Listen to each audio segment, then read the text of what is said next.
Spectrovision Radio.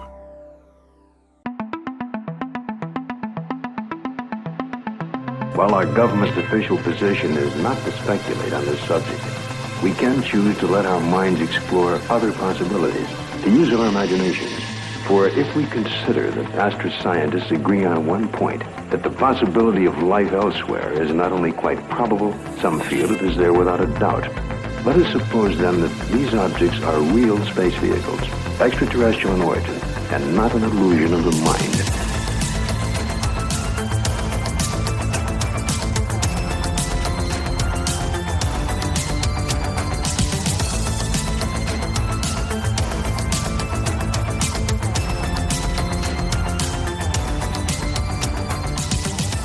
You are now somewhere in the skies.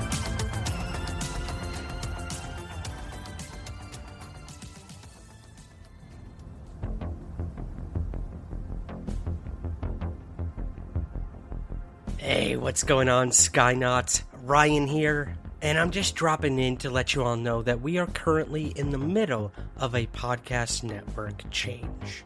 Our new home is Spectrovision Radio, and I couldn't be happier or more excited for what the future may hold when it comes to being a part of this dynamic network, and the creative minds behind it, Daniel Noah and Elijah Wood. Because of this migration period, I've been hard at work getting our first episode with Spectrovision ready for all of you. And trust me, you do not want to miss this first episode with Spectrovision. But for today, I want to bring you back to an incredible discussion that I had with a group of podcast friends. Originally curated and hosted by Rob Kristoffersen of Our Strange Skies, we are also joined by Brent Hand of Hysteria 51, Chris Cogswell, formerly of the Mad Scientist podcast, and Jason McClellan, currently of the UFO UAP WTF podcast. In this fascinating discussion, we share some of the most obscure UFO cases we've ever come across, and we pick them apart like never before. Do they stack up when it comes to credibility? Or should they be left in the dust and truly fade into obscurity once and for all? Tune in right now to find out, and be sure to head on over to Spectrovision Radio and check out all our new companion shows on this new journey. Visit spectrovision.com/podcasts. And while you're at it, be sure to also leave us a rating and review on Apple Podcasts, and leave us a rating on Spotify. Doing both of these truly helps us more than I can ever possibly convey. So thank you in advance. Alright, enough of that. Let's get to this panel discussion of obscure UFO incidents. Our first panelist is an author, UFO researcher. You've seen him on your TV screen recently, and he is the host of the Somewhere in the Skies podcast, Ryan Sprague. Ryan, how you doing, buddy? Hi, man. Good. I'm so happy to be talking to you again, man. Many people in my audience know you from UFO Happy Hour, so this is the ultimate UFO Happy Hour, in my opinion. So thanks for having me, man. Yeah, absolutely, man. Absolutely. Next up, he, too, is an author, UFO researcher. You may have seen him on various TV programs yourself, including, I know his personal favorite, Hangar One. Yay! He is also the host of Unknown, a UFO podcast. He is Jason McClellan. Jason, how you doing, buddy? I am fantastic, sir. I'm excited to be here, and Ryan is right. I mean, this is the ultimate happy hour, so cheers, guys. Absolutely. Here's my man. Next up, he is one of the founders of the Fourth Hand Media Network, also a Bon Jovi superfan, and one of the hosts of Hysteria 51, Brent Hand. You know, 90% of that isn't true, but I'm not going to say which part of it. But Rob, everyone, thank you guys for having me. I feel a little cheated. I'm drinking Diet Mountain Dew. I didn't get the memo, but I'll take it. So happy to be here. That's fine. I've got water this evening. So I think the memo said drink Clorox or something. Yeah. I told you it. I have a main line started. You just can't see it. It's right off camera. So. And the final panelist here, he holds a PhD in chemical engineering. He's the host of the Mad Scientist podcast and the eternal enemy of UFO Twitter. It's Chris Cogswell. Hello, everybody. Yes. I can say I'm not that kind of doctor, but please don't drink this. not going to work. Not a cure for what ails you. Yes, no, it is not a cure for what will ail you, but yes, welcome everyone. It is really great to have you here. And to everyone out there that's tuning in, we're going to share some great UFO stories with you. We have all picked our brains to find the best ones. Chris Cogswell overthought this thing a million times through. That's how much he really cares about this right now. So when we're done with the stories, we're going to take your questions, but just hold on to those, and I'll let you all know when to send those in. But the first story, Ryan, kick us off with the first story, man.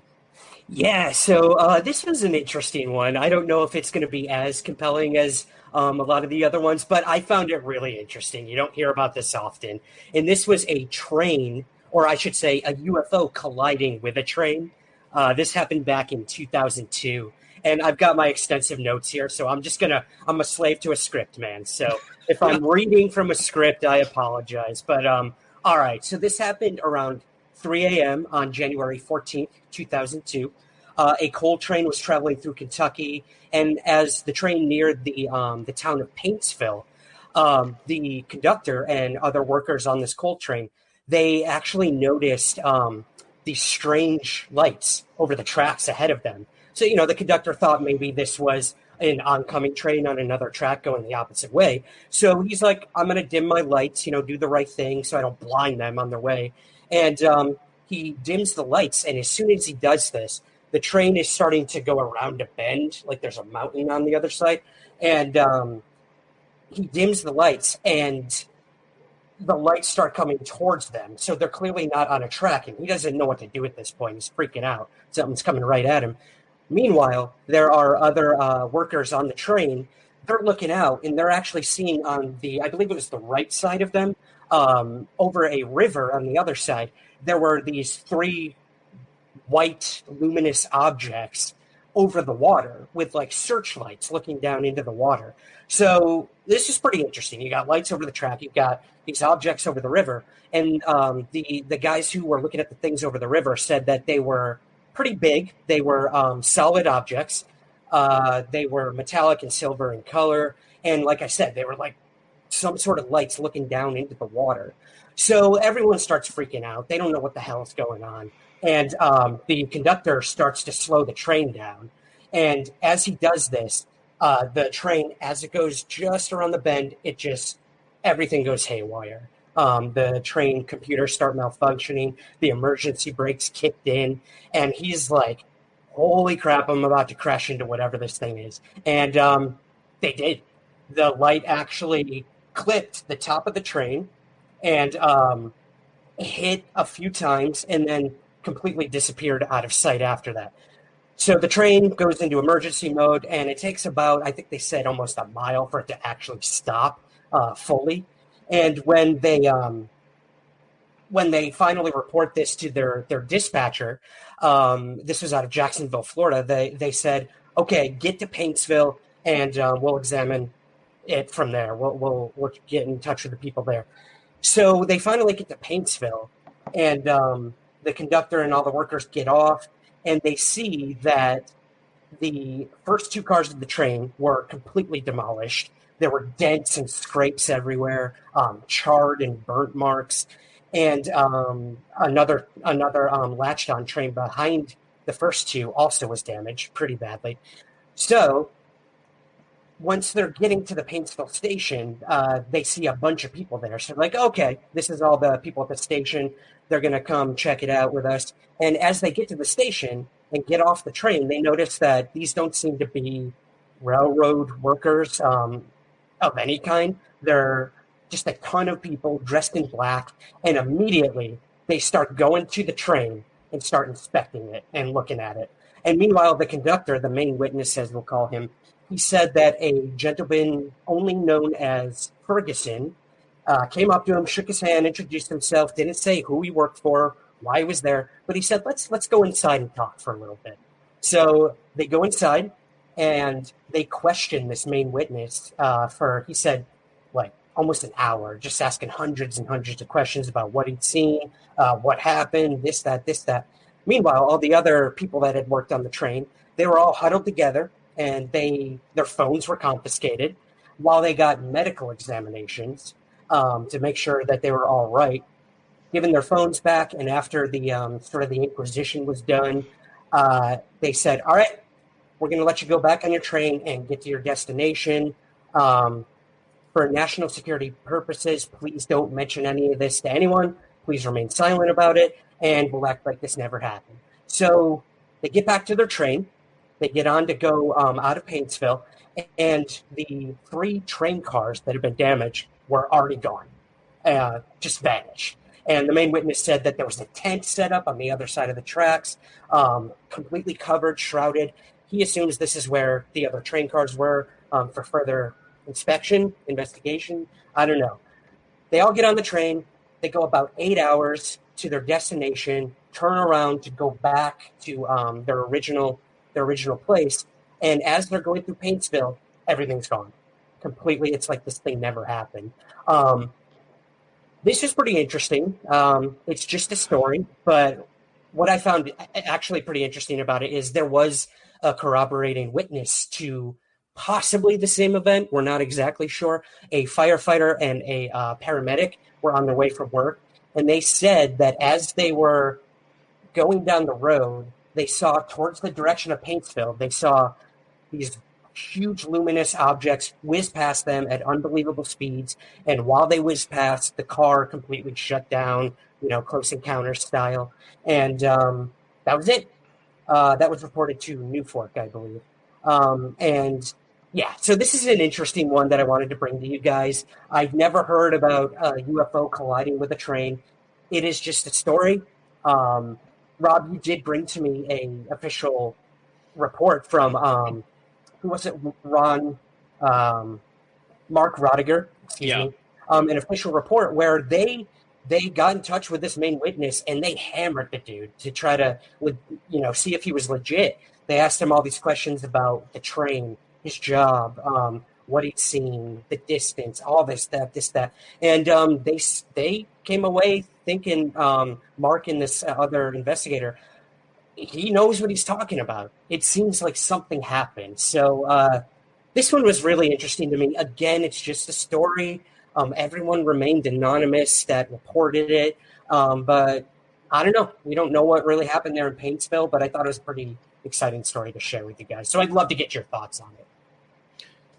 It's I remember first seeing it on Hangar One. Like it's weird how many cases that show introduced me to, because it's quite a few. Like, but I remember just being like, "What? A UFO hit a train?" And like really, it's kind of this obscure case that I know New Fork has some information on it, and a couple other places, but yeah, it's one of those wild cases. Love it. I feel like I should be offended for people who work on trains, considering you're like, it don't look like normal train people. Like, what do normal train people look like, Ryan?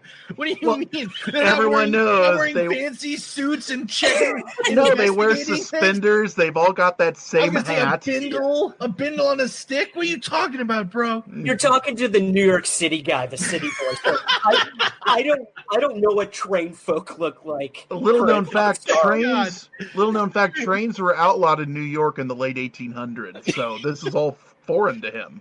The people on trains in New York, like the Long Island Expressway and things like that, they're different types of train people. So there's it's a okay, Ryan. You have an excuse. I was gonna say the 1 a.m. train back to the Staten Island ferry. That's a different kind of person. The noon into Midtown, right? That's a different kind of person. That's a good point, man. Yeah. So interesting. Oh man, it's such an interesting case. Yeah. I know, Jason, you were on Hangar One. Did you have any knowledge about this case? I know when I brought it to you guys early on, you kind of laughed it off. So I'm wondering, What have you heard about this one, man, personally? I certainly didn't have anything to do with this case on Hangar One. I'm pretty sure it was covered in the second season, which I was not a part. Okay. I was just in the first season, so no knowledge of it from the show. But I will say from the description of this case, not to be a debunker, because certainly you have to take in all of the different elements of this case, witness testimony, things like that. But the response, certainly you could see it being the same for military recovering, a top secret experiment gone wrong. Their response would have been the same. They would have swooped in, removed all evidence of said experiment going wrong, and sent people on their way. So, just saying. Yeah, that's definitely a possibility. So, Jace, we're gonna move to your story now. So, go ahead and with your story that you got. All right. Well, the case I'm discussing today involves a strange incident that occurred way back on October 27th, 1954 in Florence, Italy. This one had 10,000 fans who were packed in a stadium that day for a football match. Now, of course, here we're talking about European football, or soccer as we call it here in the States. And just after halftime, the crowd fell silent as they saw this UFO appear over the stadium. Both fans and players stopped. They stopped the game to look up at this weird object in the sky. And witnesses described being stunned by what they were seeing. One player even said that the UFO looked like an egg moving slowly through the sky. And if an egg moving through the sky isn't weird enough, he also said that glitter was coming down from the sky. Silver glitter. Sounds like a party. Other witnesses said they saw multiple cigar-shaped UFOs that were moving fast, but then stopped and just hovered in place. So we've got a mass UFO sighting here involving not just one, but multiple UFOs witnessed by thousands of people. That's cool. But let's get back to this glitter that was falling from the sky. This material is a strange sticky substance that has been reported in other UFO cases, and it's most often referred to as angel hair. Several media outlets ran stories on this incident, but I believe it was the BBC that reported that multiple witnesses collected samples of this goo, this angel hair, and gave it to the Institute of Chemical Analysis at the University of Florence. So spectrographic analysis there revealed that this material contained boron, silicon, calcium, and magnesium. So researchers knew the composition of the goo, but that's about it. They couldn't really determine what it was other than its composition. But when it comes to UFOs, there's always someone who knows the answers. And in this particular case, one person who loudly proclaimed he had all the answers was the notorious James McGaha. If you're not familiar with James McGaha, he's an astronomer and director of the Grasslands Observatory in Tucson, Arizona. He's also a retired Air Force pilot who held a top secret clearance and even worked at Area 51. But he's most known for being a hardcore UFO skeptic. His explanation for the 1954 mass UFO sighting, well, spiders. He didn't start with spiders. When he initially looked at the case, he thought that a fireball meteor breaking up in the atmosphere could explain what people saw. But then he said it became fairly apparent that the sighting was actually caused by young spiders spinning webs. What? Okay, so he explained that migrating spiders use webs as sails, and when these link together, you get a big glob that spiders ride on to move between locations. That's true, they do that. I just want to say that I love scientists, and I love when scientists evaluate UFO or other paranormal events. Now, that being said, McGaha is a noted skeptic who relishes the opportunity to explain away any and all UFO sightings, because to him, the UFO phenomenon is nothing but myth, magic, and superstition. He's said that from time to time, and that's what he lives by. But Robert Pinotti, he's the president of Italy's National UFO Center, disagreed with McGaha's spider theory, And one of the main reasons is the analysis done on the angel hair. The BBC pointed out that spider silk is a protein, an organic compound containing nitrogen, calcium, hydrogen, and oxygen, not the elements reportedly found in the samples by witnesses. Now, Philip Ball, who's a science writer and a fellow of the Royal Society of Chemistry, agreed that the spider theory sounded pretty flimsy. He explained that magnesium and calcium are fairly common elements in living bodies. Boron and silicon, not so much. But if these were the main elements that the white fluff contained, it doesn't sound like they come from spiders. So that was his analysis. And then there were the 10,000 witnesses who watched the UFOs moving very fast and then stopping in the sky to hover. So as with most decades-old UFO cases, it's unlikely that this mass UFO sighting will ever be definitively solved, no matter how hard people like James McGaha insist on ignoring witness testimony and scientific analysis. Weird case, guys. Weird case. Gotta love spiders and UFOs.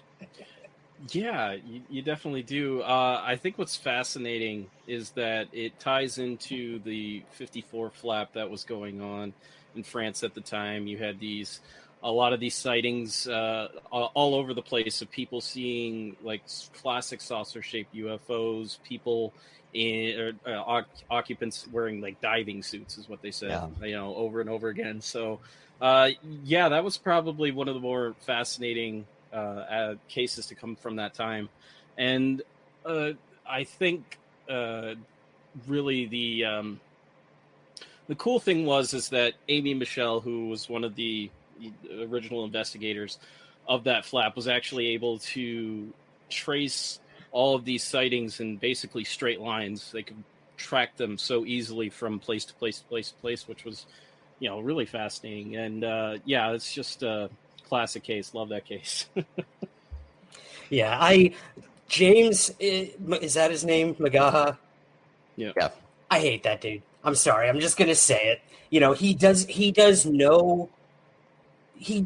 even look into the case. He's just got his sound bites ready to go whenever they have him on the news or, commenting on these things. I remember watching something recently where they had James Fox on after one of his documentaries came out, and the dude wouldn't even let James get a word in edgewise until James just flat out took him down right then and there. So that was nice to see finally that someone told this guy, why don't you actually look into the case that you're debunking immediately before passing judgment. He gives scientists a really bad name when it comes to UFOs because he turns off the science when he, gives an opinion about a UFO sighting. Yeah. He disregards any sort of evidence there is to the case and just spouts off what the first thing that comes to his mind without even looking into the details of the case. Yeah, pigeonholing your thought process into something without regard for what's actually going on is just as bad as being a yes man on the whole topic.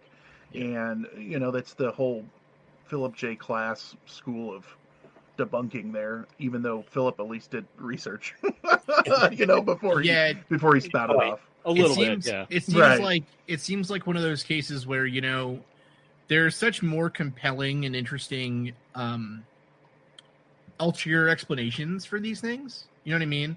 And even like the fact that it's silicon and boron together in these strands, that to me sounds like borosilicate glass, right? Or borosilicate strands.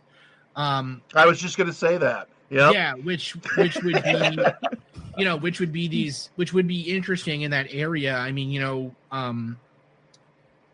it could be all kinds of different things, right? That's kind of going out there and hitting the wind and whatever. And like spider webs are occasionally used for an explanation for like angel hair or what's called star jelly.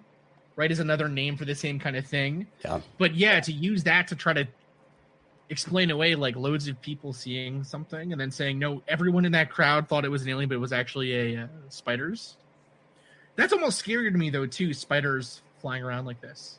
Yeah. I'm not into that. Just I think too, deeply not into that. I don't know, man. Not cool. Especially on that grand of a scale. I mean, they saw multiple, what they thought were craft in the sky. I mean, I have no idea what the size of these things were, but yes, that is horror movie terrifying. Seriously, right? Like, not fun, not into it at all. Like, no, Well, thank you. when you first started, you said a silver egg-shaped thing came over a stadium and dropped glitter, and it sounded like the Goodyear blimp was there. You know what I mean? Yeah. And it took a turn. So I had never heard that one. So yeah.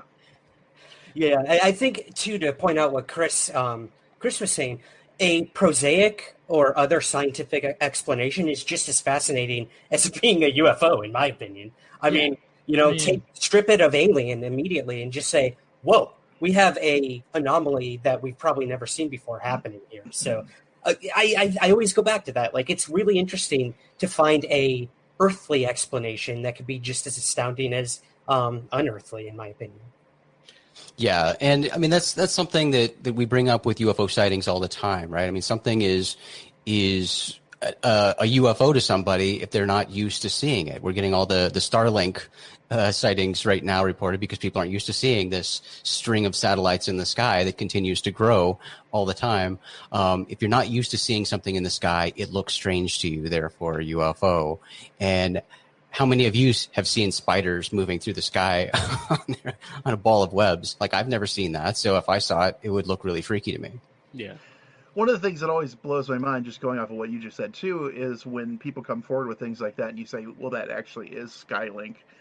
It's one of the things I've seen where they go, nope, that's not what it is. And they want it to be something that it's not. And I think that's just human nature, though. But it is something that I've been seeing a lot lately. Mm. Yep. Yeah. Like I said, fascinating case. So, Brent, why don't you go ahead with yours, man? Yeah, so I have the August 29th of 1979 truck driver incident with Harry Turner. He woke up in Fredericksburg, VA. That was his destination where he was heading. The problem was he had no memory of getting there. And the last thing that he remembered was eating at a truck stop right after he had left to go on to his normal haul. Then, boom, he's at the end of his route. He's parked. He's good to go. So he looks around his truck, and he sees the odometer, and it says that he's only gone 17 miles. Though, at that time, he should have went about 80 miles. Now, this is a truck driver, so they keep logs. They should be able to see exactly where they're at any time, and that's something that if they get pulled over, they have to produce stuff like that. He also sees that his gun, he carries a gun in case there's trouble brews, as can. And it is laying out in the truck, and all 8 shells are loose. They've been expelled. He shot it. He's emptied the entire magazine. So that's a little bit weird when you have no memory of that. And he says after that you do that, the memory starts coming back. And he remembers starting his route, and he's driving like normal for a little while. Then he sees a bright light come down from the sky, and it's kind of coming towards his truck. And it starts following him. And then, just like I think we've seen in so many things, he has electrical issues. His CB radio and his regular radio start doing static, and then boom, this loud tone comes through. And that's when the fun starts, and by fun I mean pant-filling terror, I think. His truck is stopped, and everything there is filled with light. So he collects himself, he tries to get out of the truck, and he says that he feels something that is invisible is pushing on him, keeping him inside of his truck. He tries to get off of it, and he says that he actually quoted as saying it was like it had bionic strength. It was so strong he couldn't get out. So he grabs his gun, and he just starts shooting. Just empties the whole thing. And whatever's holding him back stops pushing, and so he shuts the door. He sits there for a little bit, he says. Then he decides to get out and look around, and that's when he says that he's inside of the hangar or the belly of a large UFO. And that is all he remembers at that time before waking up in Fredericksburg, Virginia. But that doesn't stop there. So that was, like I said, on August 29th. On September 3rd, he's laying in bed, and he's looking up at the ceiling, and all of a sudden he can see, he says, through the ceiling, and he can see the stars and stuff, like an X-ray, or he can see through what's going on. He looks over at his wife, and he can see her skeletal structure, like, inside of her. That's not normal. I don't know if you guys know that or not, but he takes off, freaks him out, takes off running, ends up in a police chase that covers a couple counties. They finally stop him, and they think he's crazy. He's screaming about all this stuff. So they do take him into the hospital to have him checked out, and they do say, he says that he's hearing tones in his head also. He tells him that. So they take him in. They do a complete mental and physical evaluation on the guy, and they say that he seems to be extremely sensitive to light and sound, and he lacks control on the left side of his body. That's also the side of his body that he was touched on in the truck. You could say maybe, that could be because of he had a slight stroke or something like that. MUFON, though, in this story does start an investigation, and they go to the trucking company to kind of try to corroborate his story to see what's going on. Because he said, and the big thing there was, like I said, he said he only went 17 miles, or the truck said that. So that means he would have had to have teleported or been picked up and placed at the destination he was going to. Truckers keep logs, so this should be an easy thing to try to figure out. And the paperwork is completely missing. They have none of his paperwork. So they look into his past, as you do, and he told them that he was served in the Navy. He had pics of being in the Navy. He had the sort of stuff like a veteran would have. So they requested his service records, and they're all gone, a la like a Bob Lazar setup type story. Like his work records are gone, his military records are gone. Then he seems to, he has a mental break. He went crazy. All this stuff happens. And it ends up, that's kind of the end of the story because they couldn't verify anything. And, a lot of people have tossed around ideas of this aliens, interdimensional travel, future us coming forward and granting him some sort of, I don't know if you want to call it evolutionary thing where they can see through stuff. It's a weird story, and it did have some investigation parts to it that didn't really work out, if we're to believe that those things are actually missing. It's that's an interesting story. I've never heard that one before. David Flora in here with the stop too much sexiness in one stream. I appreciate that, David. I do. And thanks everybody for tuning in. Chris, I'm sorry we had to start without you, but it is what it is, dude. Got to do what you got to do in this case. And Dale, thanks for stopping in, man. But that's an interesting case. It parallels a lot of in some ways a lot of other cases that I've not be a bandwagon jumper too, but it was on Hangar One, so I had to. That is true. That is true. See a running theme here, right? Jason, you're never gonna live that down, bud. You are never gonna live that show down. Bro. Yeah. Hey, I love Hangar One. This was an interesting story to me because I actually, when I was younger, I was 18 years old and I was in a wreck, and I had head trauma. Big surprise to you guys, I'm sure, but. I lost like a day of my life, and as time has gone by, I filled in the stuff that's happened by remembering little tidbits, and I would ask, my parents or whoever I was with if that really happened, and they say yes. But sometimes you don't know if you're remembering things or if you're making them up, and I still don't. And I think that's an important thing to remember in situations like this, and I'm not saying that that's what happened here at all, or that he had any sort of trauma, but things like that do happen, and that's kind of an interesting reason why I was drawn into this specific case. Completely understandable, man. Completely understandable. I loved it, man. I loved it. I appreciate it, Brent. Thank you. You're welcome. I'm glad I could do that for you. I like the part with the skeleton. Yeah. Which is probably it's such a craze because baby, no. Right. Use a skeleton now. Oh my god. Like if you think about what that means, right? In terms of what this person's actually seeing. Because you don't see an X-ray, you're not it's not like you actually shoot like in Home Alone when Marv puts his hands on the washing machine. Yeah. And it's, you know what I mean? He's like, whatever, you can see a skeleton, right? Like that doesn't happen, obviously. I think we all know that. But the idea that this could just thinking even physically what that would mean, maybe the skeleton is fluorescing for some reason, or the skin has become see-through, or And he also said that he looked up through his ceiling. He could see through the ceiling and see the sky above him.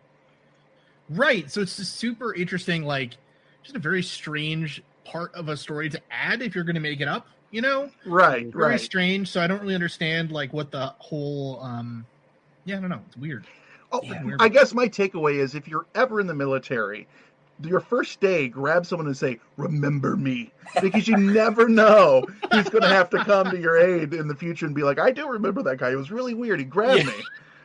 You know, so yeah, it's a pro tip there. If anything, Bob Lazar's story has taught us you need to have those people in your life, you know, that you can go to. Otherwise, it's not going to work out. It's just not going to work out, man. No, you're going to get in trouble. No. Get in trouble. I have no memory of you. no memory at all, and like that scares me because you know I work in a nursing home, and like it's people with dementia, and I can't even imagine because we actually had to sit through a class at one point, and they went through the process of what it's like to like forget things for some people, and like they actually made us do this exercise where we wrote down some memories that we were fond of, and then they just came by and they're like, "Yank, you don't remember that anymore. You don't remember that anymore." Wow, so yeah. that is it's a terrifying aspect of being a human, is just like one day waking up and you don't remember a damn thing. No thank you. No thank you.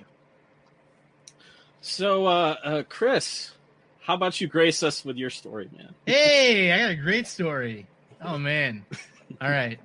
So my story is a really interesting one because, or at least I think it's interesting.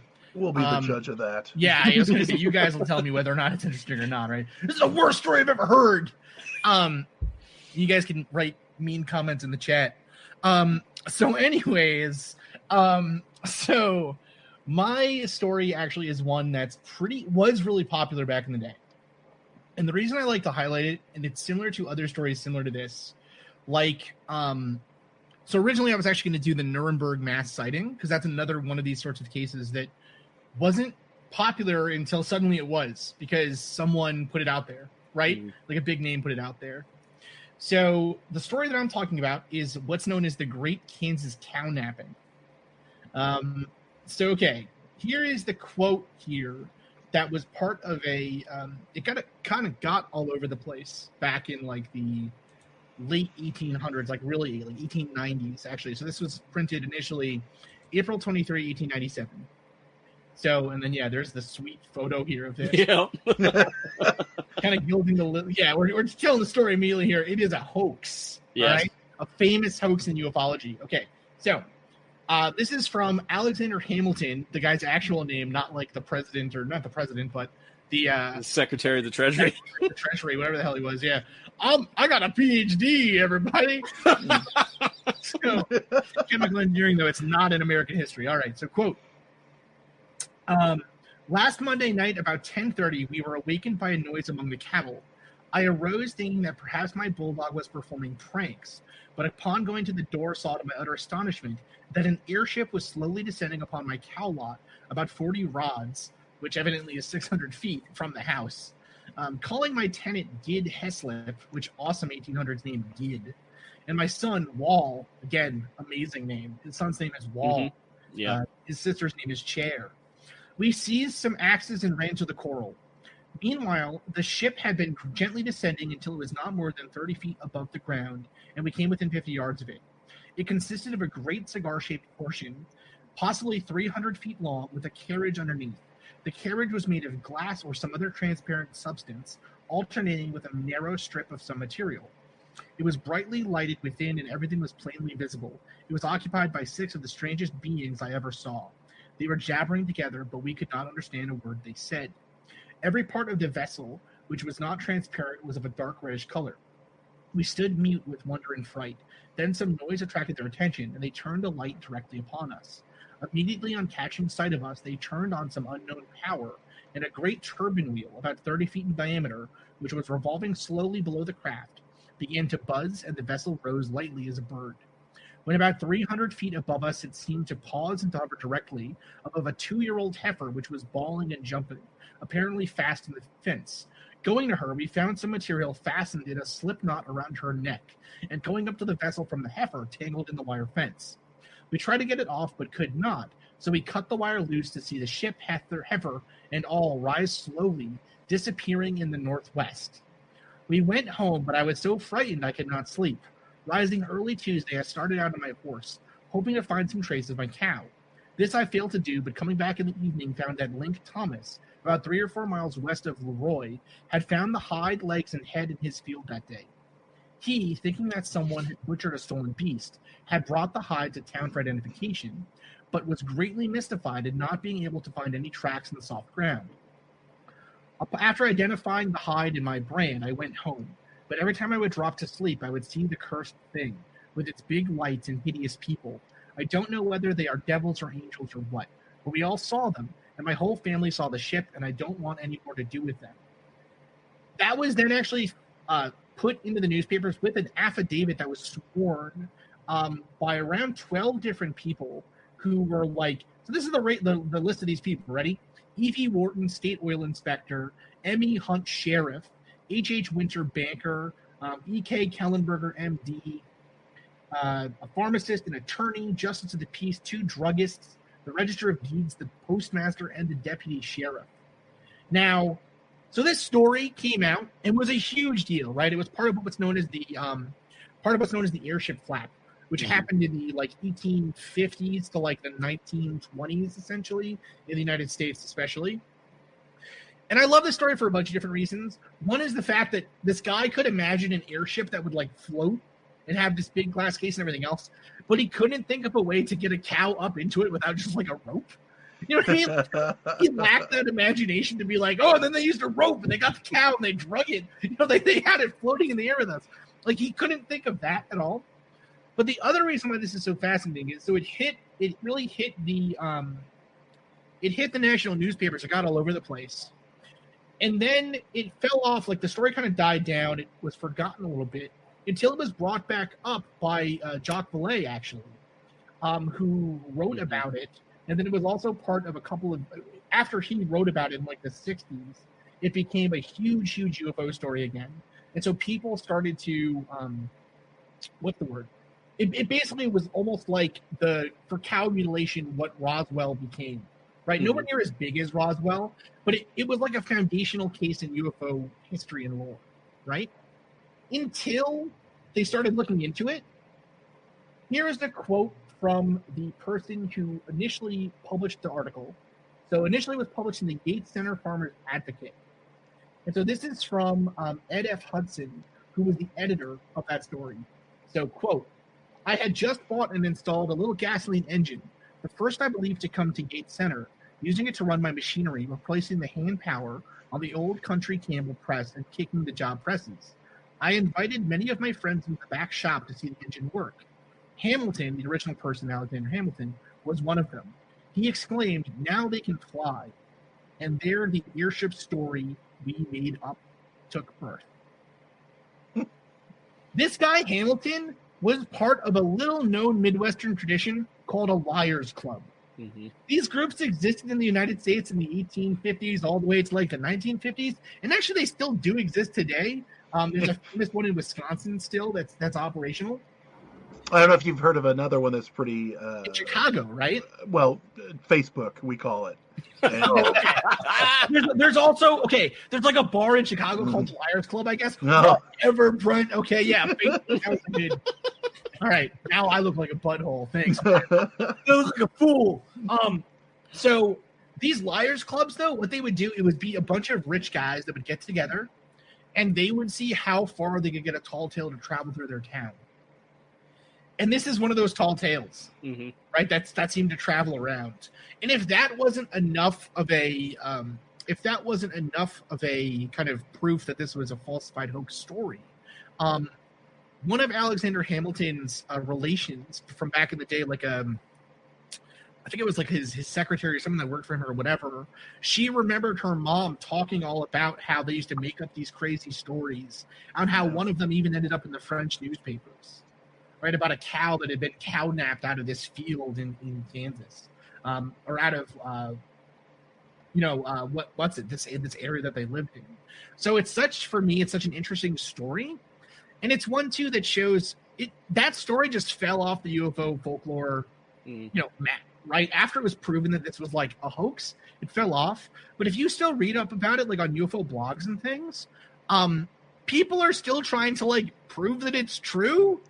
Yeah. Which is crazy. Yeah. Like, Isn't that the case with every UFO case? It is. But it's such an interesting,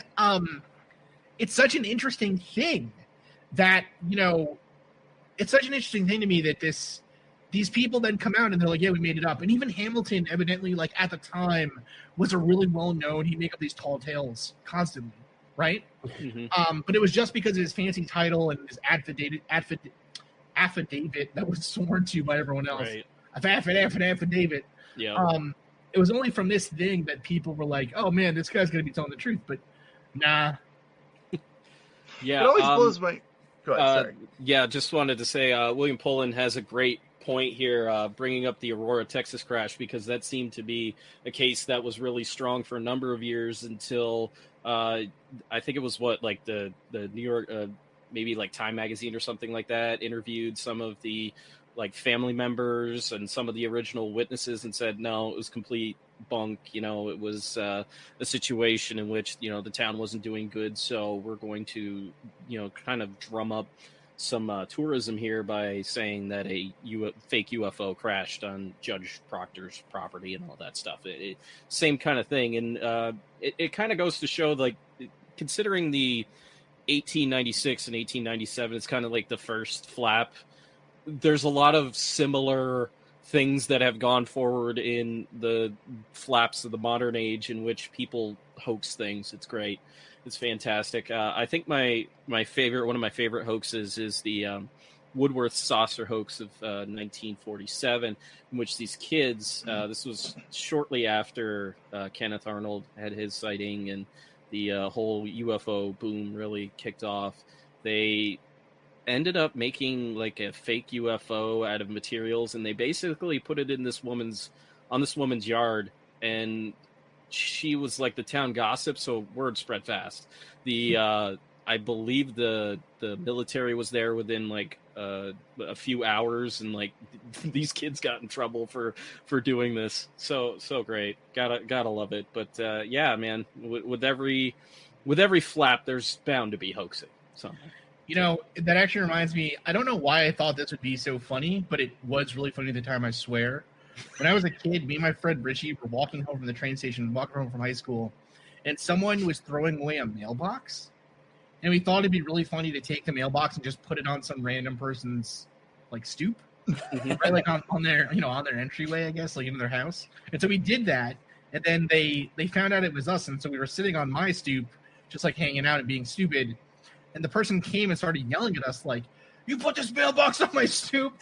And we were just like, "No, why would we do that? That's such a weird thing for you to accuse us of." Like, I was a craphead. No, like it's such a weird, like, I don't know. It's such a odd, like a mischief. God, mischief. I remember when we recorded that Archipalooza, and I heard about many of the stories of you running around with bad groups of kids, Christopher. My gosh. I'm chaotic evil, man. I'm telling you. It's not good. It's like not a great thing overall.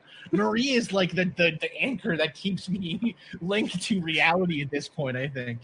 Christopher Cogswell putting his D&D alignment right out into the world. Boom.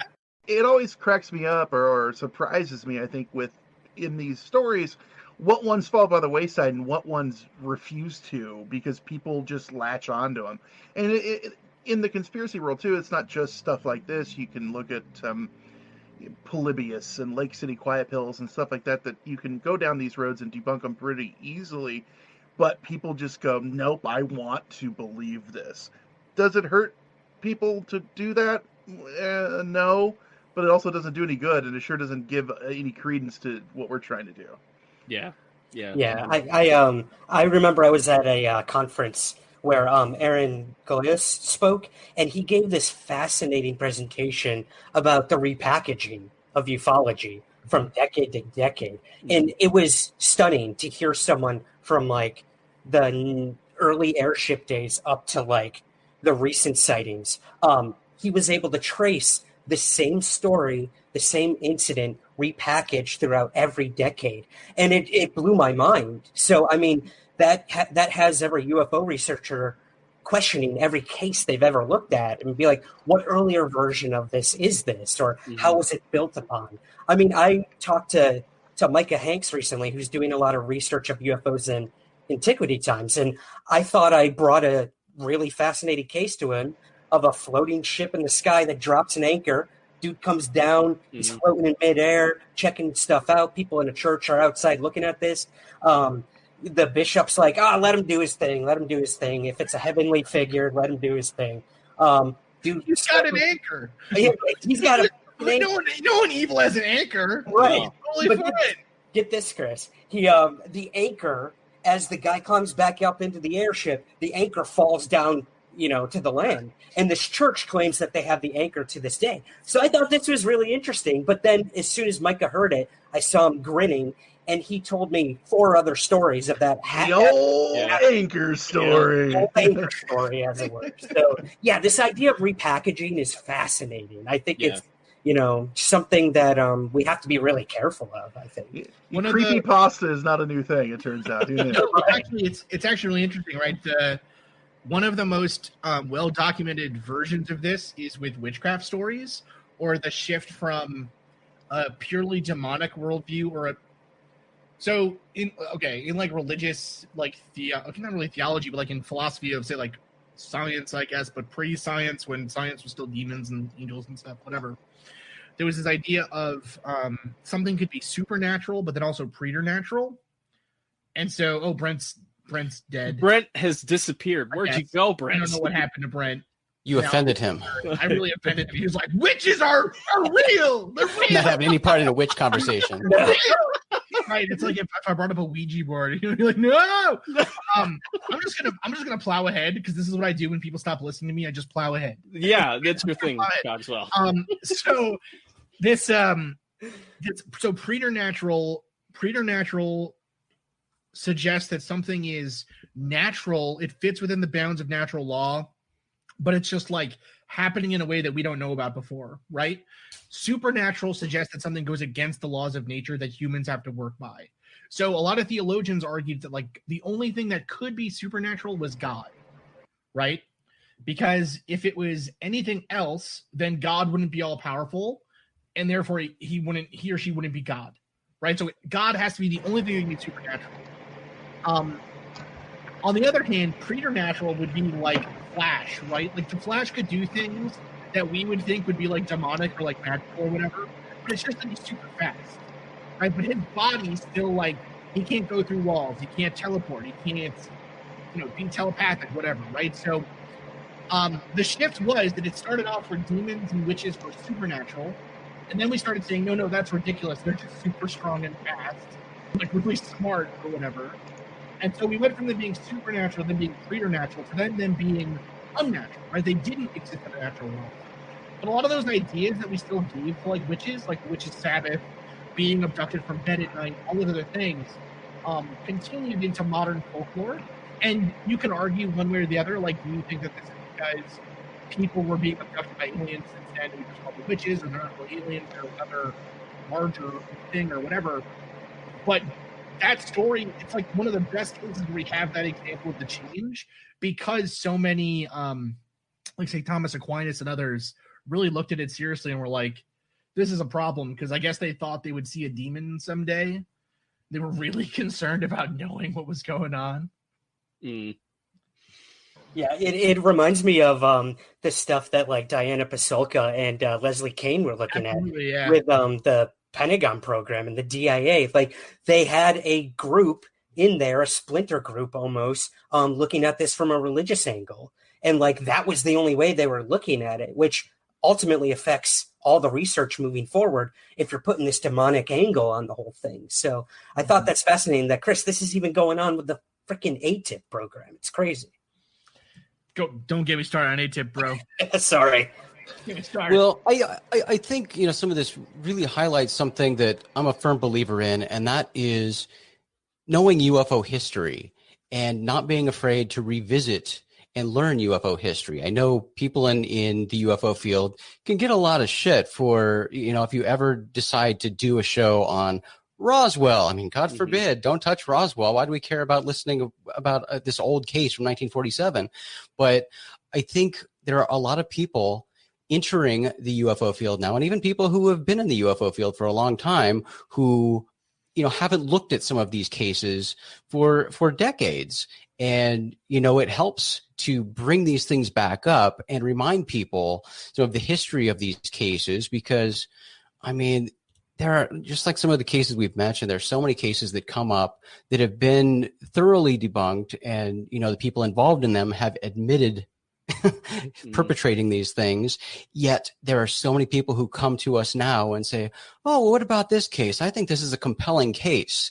So there's this need, I think, for some proper education and revisiting historical cases to help people be better informed with a lot of these things. Because, I mean, guys, give me a break. We're still seeing stuff about alien autopsy. I can't believe that made a resurgence. Yeah. So, I mean, this is a big problem. So I got a lot of love for history and revisiting historical cases frequently.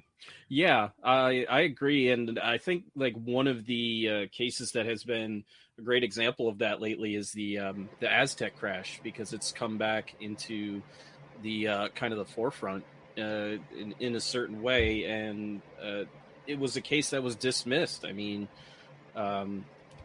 Frank Scully, God love him, but nobody was buying his stuff back in the day. But you've got these two researchers that go back in and look at this case and say, well, maybe there is something there. So yeah, I agree. Like, I think one of the joys about having a UFO podcast and going back and looking at these cases, like diving into the old issues of like flying saucer review, seeing how these stories evolved, is so eye-opening in many ways. And with my story, that's it's kind of that way for me. So I'll kick into my story now.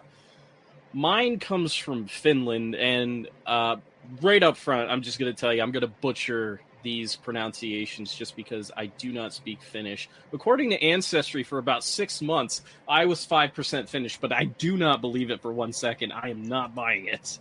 But in the late 60s and early 70s in Finland, there were a lot of there was a civilian UFO groups that were looking into the UFO activity of that time, and there was kind of an escalation in cases. And this is probably one of the most well-known cases, but it was still kind of a little more obscure to me at the time. But this case involves two men, Arno Heinonen and Esko Vilho, who were cross-country skiing in the village of Imjarvi, is how it looks like it's not pronounced, but spelled Imjarvi. Some village. Yeah, it's a very small village. It's located near the town named Heinola. Again, my pronunciations are terrible. So this story went through a few phases in its retelling. It first appeared in the pages of Flying Saucer Review in their May-June issue of 1970. And it was approximately 4:45 p.m. on January 7th, 1970. And the skies were clear. The temperature was beginning to drop as the stars began to come out for the night. And despite the now frigid temperatures, it had really been a beautiful day for skiing. And Heinonen, who was 36 years old, he worked in forestry. And Vilho, who was 38, he was a farmer by trade. The pair were avid cross-country skiers for years. And they had just crested this hill when Arno first heard this strange buzzing sound. But it was Esko that actually was the first person to cite this thing. And in the original reports, it was described as a thin, narrow point of light. And this light was what the men called the phenomenon at the time. And it exploded into a cloud that was, quote, brighter than the moon.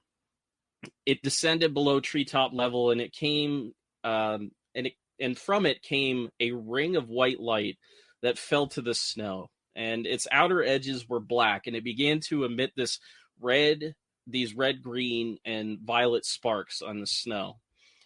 The ring measured approximately 50 centimeters, or about 1.5 feet in diameter, and from this ring, a small disc would come from it, and it would lift back up into this cloud that was right above it. And it was really small. It was only 20 centimeters, and then this cloud lifted up and disappeared rapidly. And what makes this case what it is the effects that these two skiers were having after it. So these negative health effects took place almost immediately. Arno's right side, which had been facing this weird-looking cloud, felt like really hot. It became numb, and it was actually difficult for him to breathe for a time. And his went a certain point too. He struggled to get back to handle it himself, and the doctor only prescribed him with some sleeping pills. He couldn't find anything wrong with him at the time, and he would make multiple trips over the next 2 weeks to the doctor. Similarly, Esco would have his face got very swollen and red. He described feeling light in the legs, which was throwing off his balance. And the doctor, too, prescribed him sleeping pills because he couldn't find anything wrong with him, which is wild. You got these guys with these wild symptoms, and they can't find anything wrong with you. Hell of a doctor. Yeah, just crack doctor, man. Just crack doctor here. But through multiple trips, Esco complained of eye pain and headaches, for which he was prescribed eye drops. Both men were prescribed blood circulation medication at one point, and still the doctors could find nothing wrong with him. But the story continues to evolve a little bit. And in the next issue of Flying Saucer Review, the story... little more, some more details start coming out. So the sound that Arno heard initially, he said it sounded like it was really further away, and then he heard it coming closer. And they described how when they were watching this, they were kind of paralyzed to the spot. They weren't afraid of what they were seeing, but they couldn't really move. So this explosive cloud would gain structure as a classic saucer with 3 half balls of light on the bottom of it, and in the center of it was a tube of light that was a little bit larger. And from this strange self-luminous ring of light, it would emit this ring, and with these black edges on it. But the saucer itself, it's kind of in a way like a George Adamski kind of description, but its features are kind of smoother going up and everything. They're rounded. So Arno spoke of having strange dreams in which this object was descending toward him. And his friend Esco looked very different in these dreams. He was older, he was shorter, and whatever this image was, it scared this guy so much that he encouraged his friend not to visit him.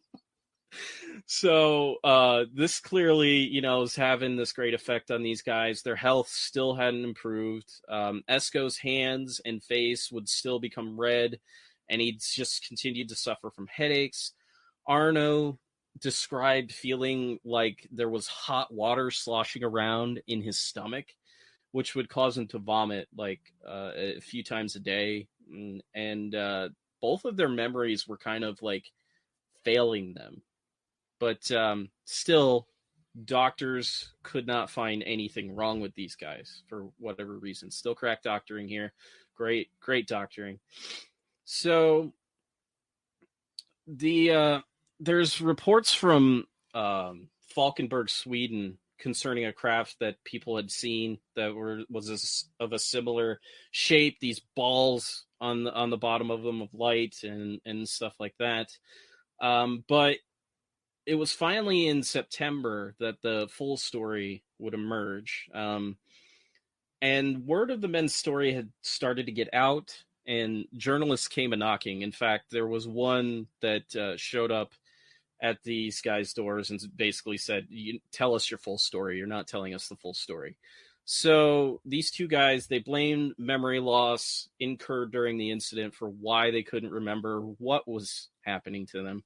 But in the aftermath of the sighting, these details would emerge. The object had approached from the north. These two men had stopped briefly for a rest. In the chill of this early evening air, a strange buzzing noise. That was the first thing. And it drew closer and closer. And Arno, yeah, he was the first to notice it. And then Esco was the first to notice the actual object itself. It was a powerful light that hovered high above these skiers, and it was shrouded in this really strange cloud. But from the bottom of it, they could see these balls of light on around the perimeter in this light tube. It was kind of separated by 3 hemispheres. But as it descended, this mist was starting to dissipate a little bit. And when it came down, it was hovering just like 13 feet off the ground, 4 meters or so. And Arno claimed that it was so close he could have touched it with his ski pole. The object emitted an intense beam of light down at the ground, which created a self-luminous circle with dark edges, like I've said before. And the circle started to emit red and green violet sparks and arcs that would shoot as far as 3 meters or about 10 feet. They talked about how they just about landed at their feet. And a red-gray mist descended upon the forest at the same time. And from this luminous circle, the small disc-like object ascended back up toward the craft. And Arno, at this point, felt like somebody had seized him by the waist and pulled him back. It was some unseen force. He couldn't really make heads or tails of it. But through the mist, he and Esco caught sight of a short humanoid creature about 90 centimeters tall, or about 3 feet. Its features were very thin. Its nose was a really odd shape. It was hook-shaped. Like, think of like Squidward if it was like angled instead of just like falling down. But its skin was very pale, but very little of it was exposed because the creature wore a covering that was green in color, and its feet were covered in a darker green fabric. And what's interesting and fun about this creature is it wore a conical hat. It kind of gave it a Rankin Bass, Rudolph the Red-Nosed Reindeer elf appearance, which is great. I love this visual, and I'll share this with you guys right now. Let me get the appropriate links up here. But this is great right here. So, Rob, what year did you say this was? 1970. So this first image is of Arno and Esco, and they're basically at the site where this happened. They're, Arno's pointing up to how high this thing was at the time. But the cool thing is in this issue they have this incident like playing out. So I'll bring this down. So at first you have this UFO. It comes down, it drops this ring here, and from it you can see that this disc starts flying back up. And if you follow it, the disc goes back up into the craft, and there is the short, tiny humanoid figure right there. And what's interesting is it's holding a box, a black box, which is kind of a motif that is explored again and again through many accounts and stuff like that. I know like black boxes was something that their box like things were talked about on Skinwalker Ranch and stuff like that. But I'll show you guys a little closer up version of the face of this thing because it's another fun drawing here. But yeah, there you go. There's its hooked nose. It's very kind of elf-like, which is kind of funny, but It looks like the dude from Doug. The bad guy with an elf hat on. What's his name? What's that guy's name with the green skin? Yeah. Roger. Roger. There we go. You know what? Stories like this, that story reminds me of the Utsuro Bune. Yeah. Which is this, for people that don't know in the chat or watching or whatever, it's a famous piece of Japanese folklore where a woman, like a ship washes ashore, and they get there and they see that there's a woman inside who can't speak Japanese, but she's holding like a shining box that people that she says you can't touch, you can't see, whatever. Right. A really interesting story. But yeah, like it is a very similar motif and a very interesting one. Yeah. So this creature turned slightly and aimed the box that it was holding. It's holding this black box. It's got kind of a lens, as you can see there. It's he aims it at Arno, and this pulsating light came out of it and just like shone directly at him. The sparks were still flying as this thing is like shooting this guy with whatever weird ass camera that he's got. And both of these guys ended up like in the beam of light itself. And the red mist started to get thicker at this point, and both of the guys lost sight of this creature, but both men claimed to have a good view of it for approximately 15 seconds. And, that's just freaky. You got some weird ass elf coming down here. Like he's, you're about to sit on Santa's lap. He's taking pictures. I'm not down with that, at all. But then this light beam rose up from the snow and it re-entered the ship, and the mist completely parted. Like, someone was throwing open some curtains, and there was a flash in the sky and the craft was gone. It had just completely disappeared. The physiological effects, though, would just remain for months. It was hard for both men to work in the weeks following the encounter. Yeah, Heinonen, Arno, he vomited like regularly for months, and Esko's skin was just turning red all the time. And in fact, these guys would lead a party, including the journalists that told them to come forward, and tell the true story.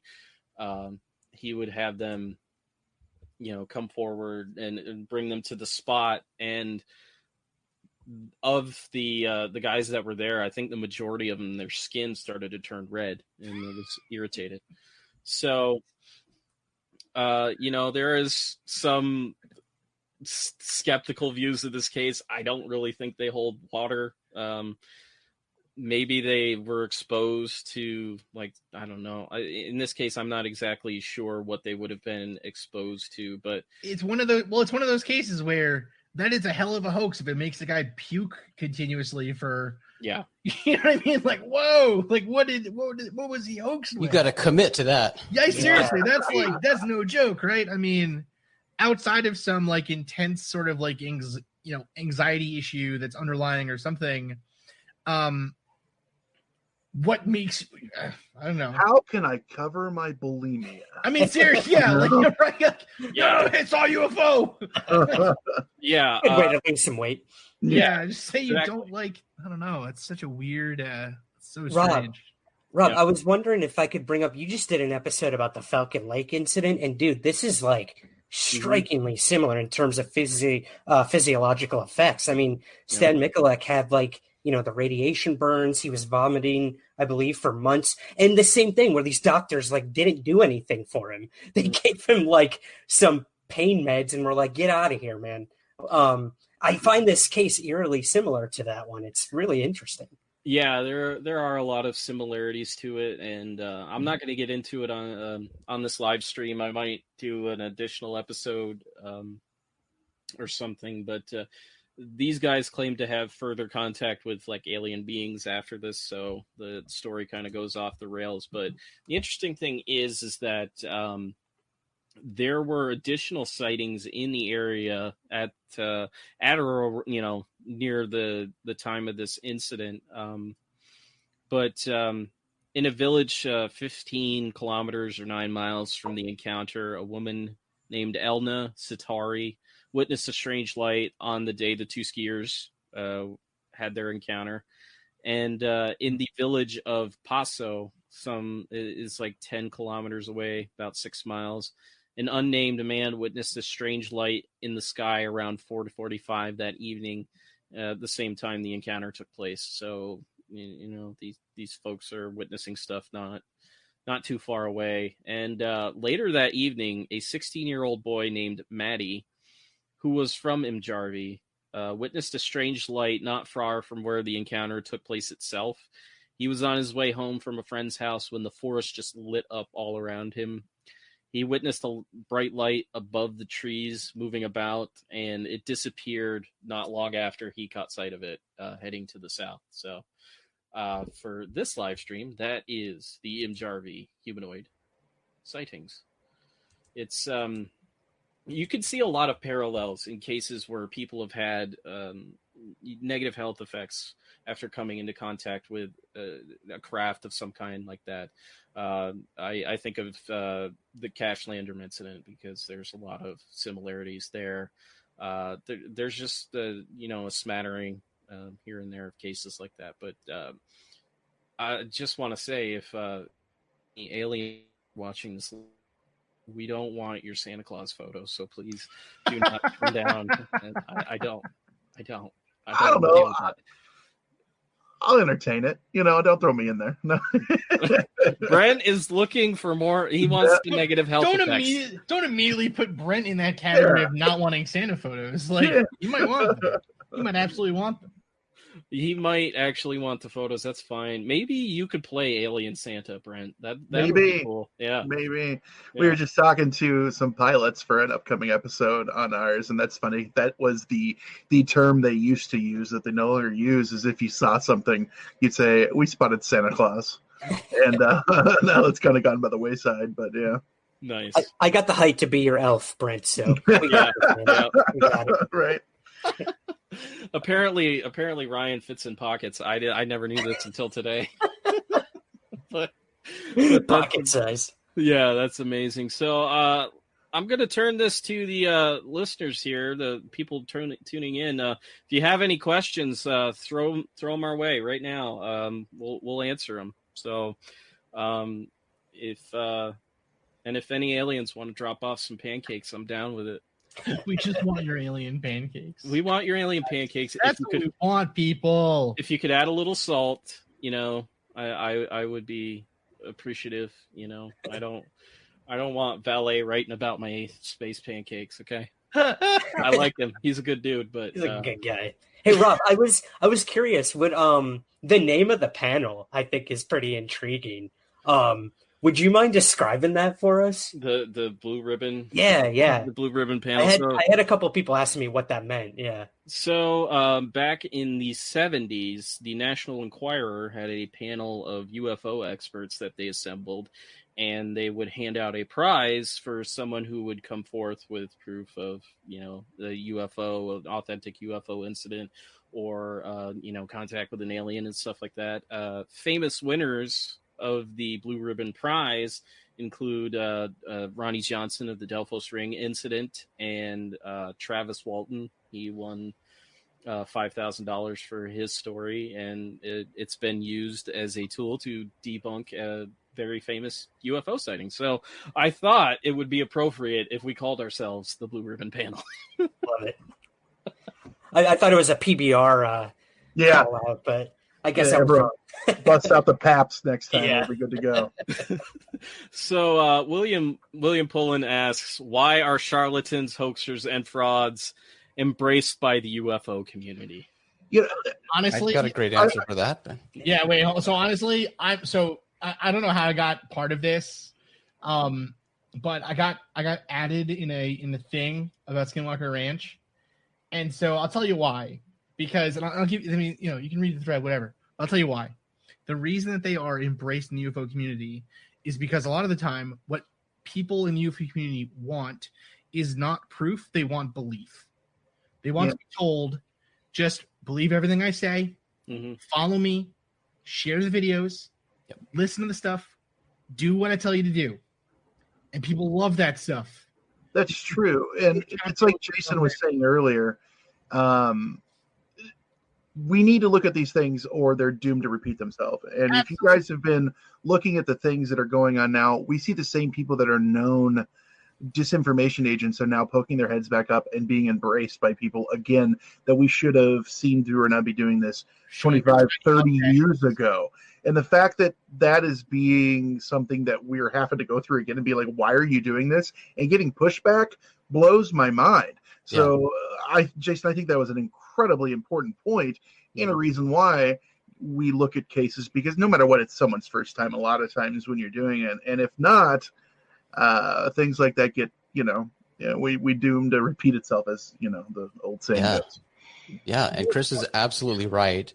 There are always people. I mean, that's really primarily what this field is. It's based on belief. You have to make determinations for yourself who you find credible and who you don't, and what information you're going, or what evidence, or what tidbits you're going to consider evidence and add that to your pile as you're evaluating these cases on an individual basis. But like Chris said, many people are looking for answers. And you're going to find somebody who is spouting the answers that you want to hear, and people will gravitate toward that camp. And then cults spring up. And that's really what you have around a lot of these people, because people gravitate toward the person saying the thing they want to hear that supports their pre-existing beliefs. And they're going to follow that person no matter what everybody else and the evidence say about this person. They're hearing what they want to hear. Now subtract the UFO out of that and put in politics. Religion, anything, family life, anything. It's the same. It's people gravitate toward what they want to hear, what supports their beliefs, in anything. Absolutely, and that's why I think it's so important too that we have things like this, or at least we have shows like what, not to toot all of our own collective horns, right? But telling these stories and re-investigating them and seeing, that's how any field of knowledge is built, right? When you start to study a science, you're not just given a Bunsen burner and some chemicals and you're told well, get it all yourself, right? You learn what people did before you and you build off of that initial study. You build off that initial storyline. And so by not allowing that to happen, or by never having a standard set of, well, this is probably what happened with these cases that came 50 years ago. This is what we can learn from them. This is how we can, philosophy is a great example of this. Philosophy is always reimagining old texts. The fact that people still write PhDs on David Hume, or Immanuel Kant, or these other philosophers who wrote hundreds of years ago seems crazy, but it's because there's always reimagining. There's always new interpretations. Something similar could happen in a field like this if we wanted it to be taken seriously.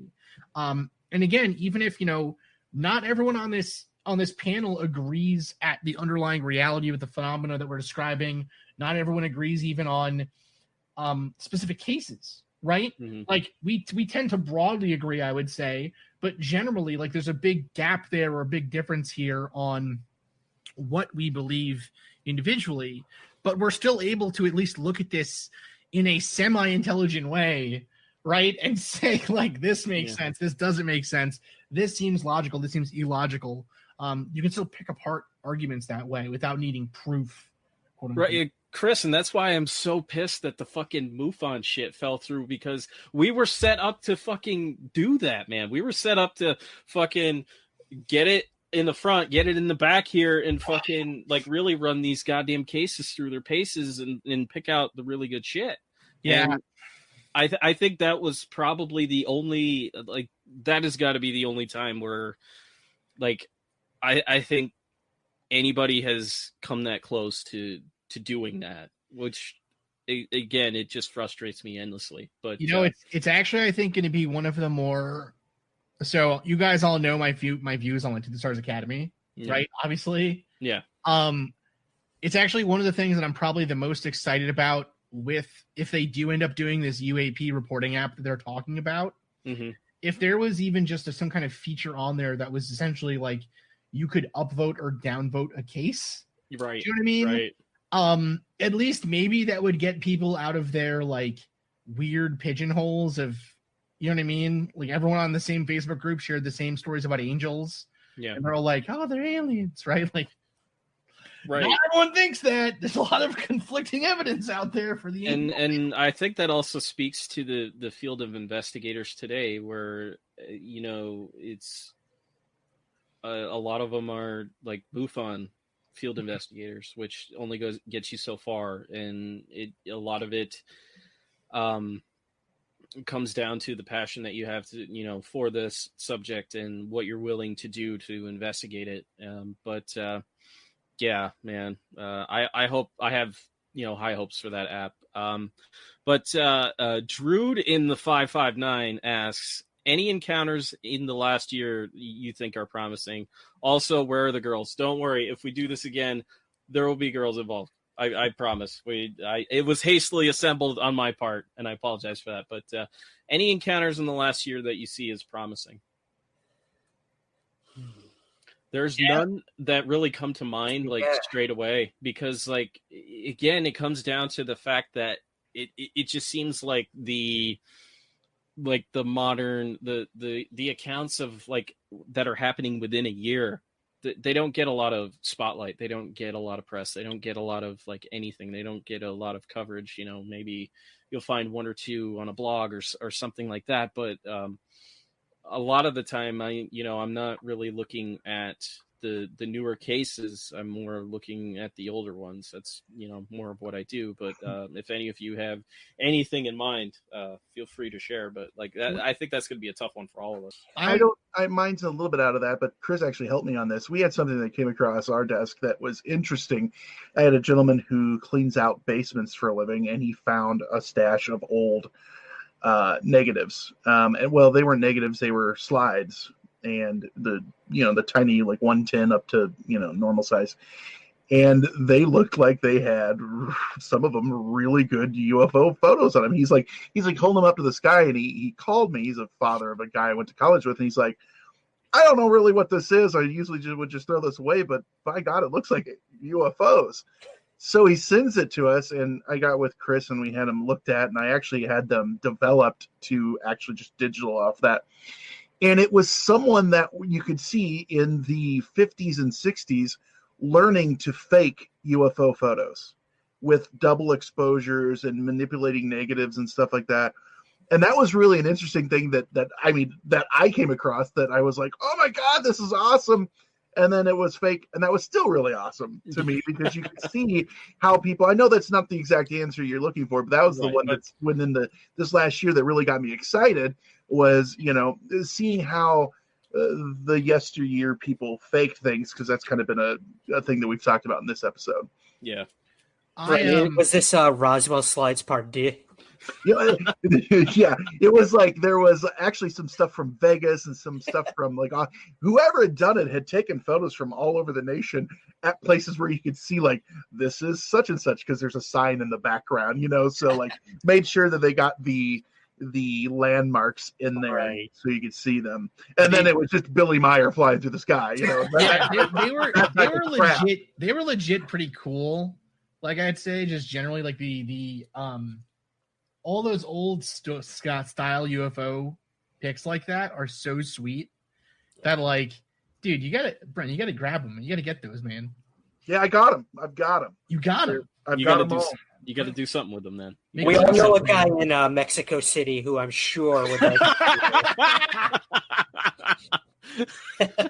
I hear he's into alien mummies, but maybe he'd be into some old photos. I was gonna say, got any mummy powder, human remains to sell illegally. Yeah. So there's actually, I think, probably the best. So actually, it's really interesting. The story went really under the radar this year, but we actually found out why most of MUFON's new cases don't go out there to the public anymore this year. And it seems like it's because they are holding them to try to get documentaries made. And stuff. So that's probably why there aren't so many new cases out there. Mm-hmm. But another reason, but I think that's why, for me at least, the best new cases that I've heard of have come from independent researchers like N.K. Kranda, who we actually had an experiencer on our show named Jake, who had just has an amazing story and a really interesting outlook too, where he's describing waking up. He's describing events where he woke up and then is outside of his house. He remembers like a light taking him. He remembers waking up in a field and in trees and whatever. And then he wakes up as a kid locked outside of his home. And he has to run back home and like get the door unlocked for him and everything else. You know, normally that's the kind of story that I would hear and be like, yeah, okay. Right.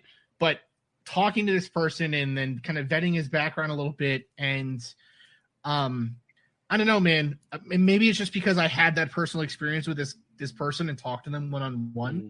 But for me, that was a story that really, I think, made a big impression on me. And actually another one too that made a big impression on me. Sorry to like take up all the airtime here on this question, but I actually had a really interesting case that started when I was still with MUFON, and a guy out of here in Minnesota claimed that he was being followed by craft and that his family was becoming really afraid and like freaking out and everything else. And so the investigators followed up and they took these photos and they brought him to a meeting and we all heard from him and everything else. And then it turned out that the guy was actually, when they investigated, they found out that all of it, he lived near a private airport. And so this was a person who was going through like a deep traumatic experience, like psychologically, but was seeing these craft and everything else. And he was seeing a real thing. He was seeing real things, but he was just misconstruing them. Mm. But being with or talking to the investigators and seeing how well I think they handled that and how compassionate they were. And it just, again, kind of like reinforced for me that these are real people that you need to take, at least if you can't take their story seriously or you don't believe their story, you can at least treat them with respect, and empathy. Well, that's the thing I think that N.K. Cranda does really well is she humanizes these things. Yeah, absolutely. And that's important. Yeah, one of the most humanizing, I guess, or revelatory experience I had was at an AlienCon event where Chris was in the audience. And Jason and I had experiencers from every spectrum bringing us stories of abductions and close encounter claims. And they all, almost, Chris, you can vouch for this. Almost every one of them said, well, I'm working with this hypnotherapist. I'm working with this hypnotherapist. And I could see Chris in the audience. I could see him getting like enraged, like, are you effing kidding me? And it was a weird moment for me up there being like, okay, I can't just tell this person like, don't do that. You're being damaged. But Chris got up and he said, like, I'm sorry, I just have to say this flat out. Like, get actual therapy. Because like you said, someone like that gentleman was misconstruing something and was having actual traumatic experiences. So were probably a lot of those experiencers at this AlienCon event. But when you're in this bubble of believers for 3 days straight, and you have actual hypnotherapists at this event doing sessions with people, that's a problem. And that's a problem that I struggle with every day of talking to experiencers is, should they do something like that? Is it ethical? And what I think is the safest thing to do, and what Chris said to these people, is go to an actual therapist or work through your problems with someone. Don't go to someone who's going to say you were abducted by aliens. You saw a tall white alien from the Pleiades. I don't know. So that was a big moment for me. And I have to thank Chris for doing that. Thank you, man. Well, yeah, it's just, what it is it feels like if you, like Kierkegaard, there's a philosopher of a theologian, philosopher, whatever, Soren Kierkegaard, who was a Christian philosopher, but also an existentialist, or like, he's like considered one of the earlier existentialists, but never gave himself that name or anything, but whatever. But he has this like methodology of analyzing his religious beliefs by like dashing them against the hardest rocks he can find and seeing if he still believes after all of that. Right. And so he has this book called, it's called Fear and Trembling. I think it's a really long quote at the beginning, but it's a really great piece of philosophy. And it talks about the binding of Isaac and how what must have that been like for Isaac and for Abraham to be asked by God to like give up your only son and then to do it, to like try to do it and then have Cod come down and be like, LOL, just kidding. Oh my God, you were going to do it? That's crazy. What are you doing? Bro, I would never ask you to do that, bro. I'm the good guy of the story. Right. But like sarcasm. Right, yeah. Slash S, bro. So, in my mind, the same thing is true here about these beliefs. If you should try all other options first to be like, rule out all the possibilities. And if the possible is gone, all you're left with is the Are you impossible. saying to use the scientific method? Maybe I am. Maybe I am. Minds are being blown here. One of the coolest things about being on the internal review board and like going through those cases was seeing how they were kind of investigated in real time. And one of the investigators that I really enjoyed his work is a guy named Eric Hartwig. He's a MUFON state director out of Massachusetts. He did impeccable work. He actually recorded phone calls with the witnesses, which I listened to many times. And one case that was fascinating to me is this case of this graphic artist who was going home, and he ended up seeing this black triangle. But what was cool on it is it had like a stabilizer on it, and I'll share the image with you guys here in a second, because I'm like blown away by this, because it's like I've never heard of a black triangle with like a stabilizer on it. So I remember when you saw that, you like sent the picture all giddy on Facebook Messenger. I love this picture, but yeah, there it is. It's got a tail fin on it, which is really cool. And like I listened to the audio of the interview that Eric Hartwig did with the guy, and he's like, I saw it, my wife saw it, a friend of mine saw it, and I'm sure many people that were on the highway saw it that night. And I think one of the underlying problems with these kind of mass sightings in this general time period is that unless they report it, you don't know who witnessed it, who else witnessed it, which is a definite problem. But like this case, and there were a few others that we did, I really loved the hell out of. But so moving on to another question, my lead researcher Rory asks, excluding anyone on the panel, whose work within the UFO field do you find the most insightful?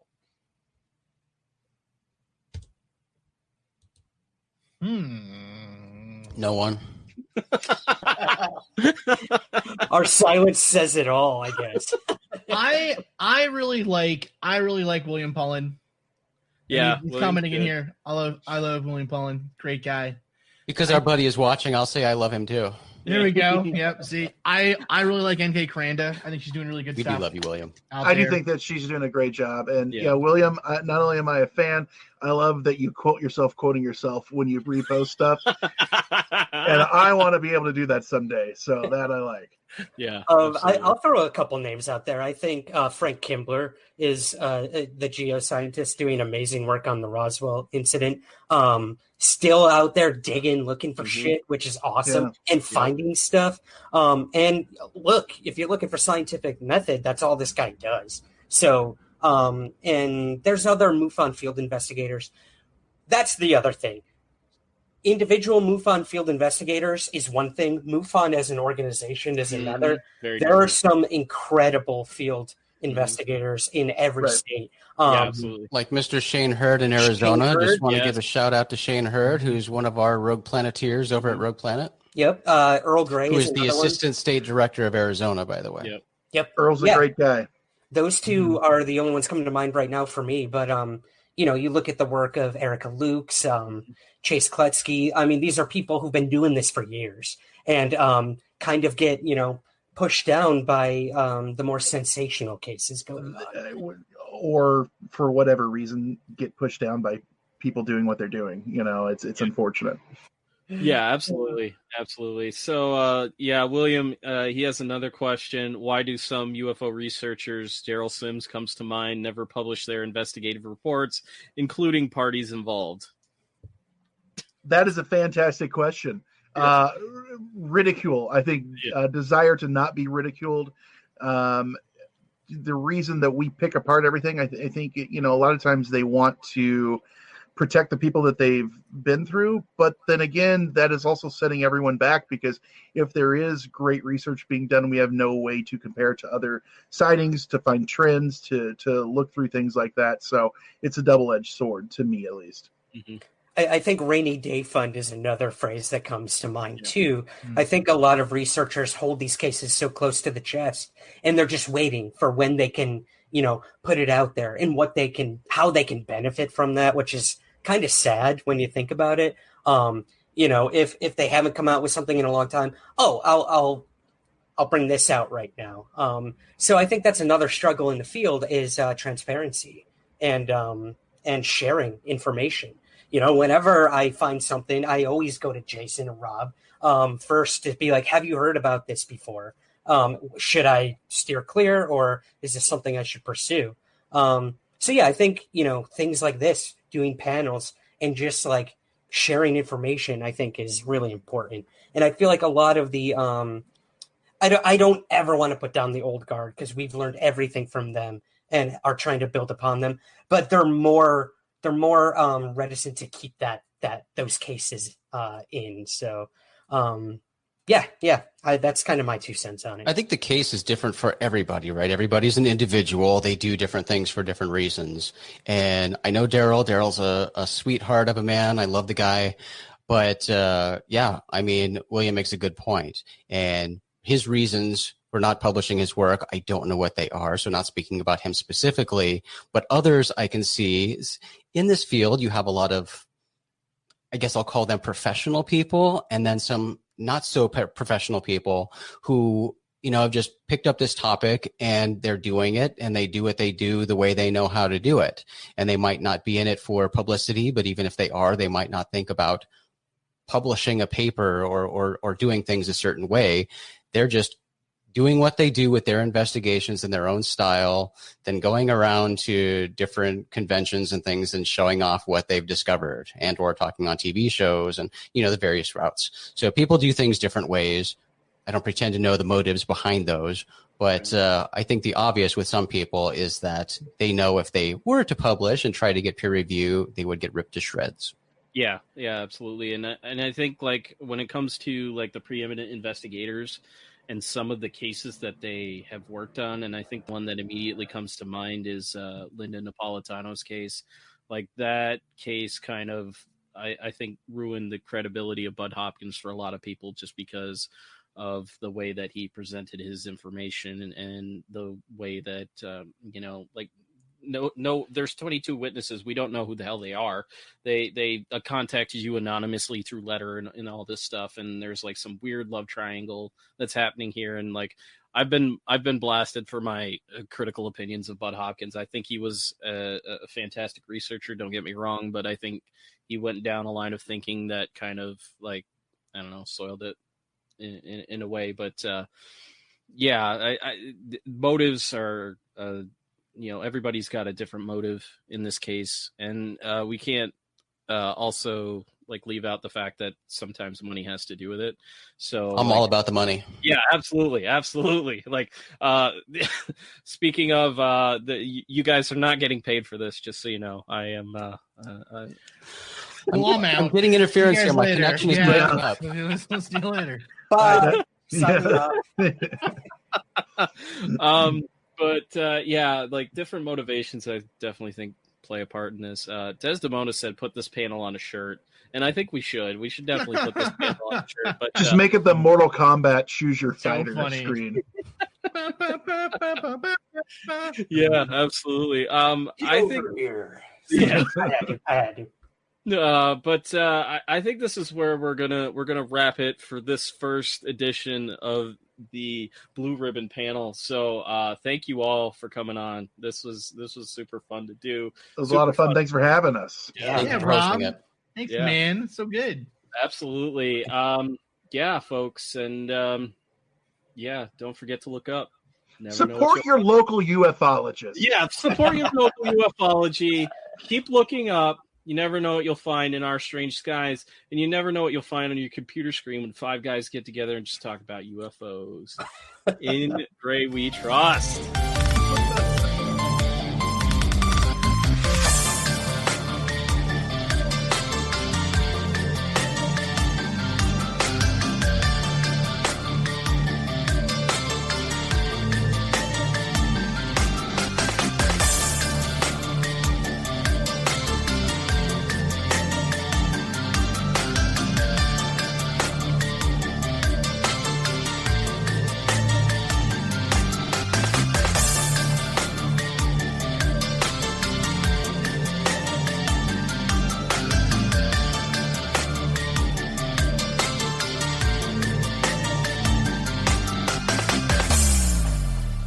Somewhere in the Skies is part of the Somewhere podcast universe. Please take a moment to rate, review, and subscribe on Apple Podcasts and Spotify. To learn more about all of our shows, visit thespu.com.